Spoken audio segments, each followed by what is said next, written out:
Ay, naka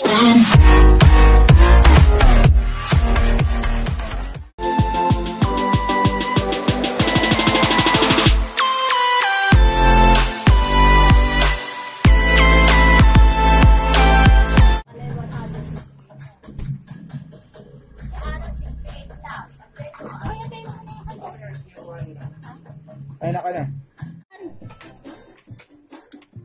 Ay, sa ano, nagkano sa TV sa Manila? Ginagawa yung shake? Oo, sa Divisoria. Oo, sa Divisoria. Nag-viral yun.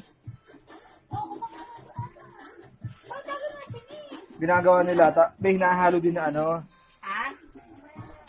May flavoring na siya. May parang nilagay food ka na flavor ng ganito.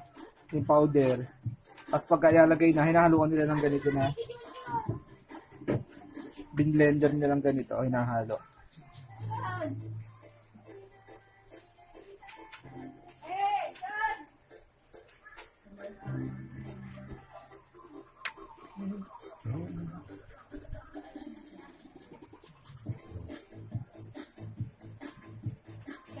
Ang dati buto yan eh.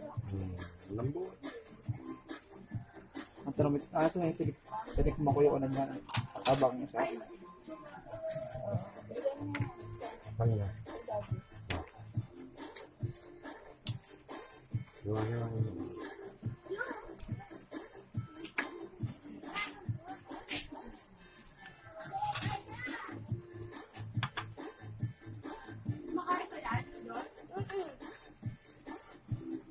Yung meron dati ba mo niya, nakawakain na. Ama mo niyan, kumakain dati.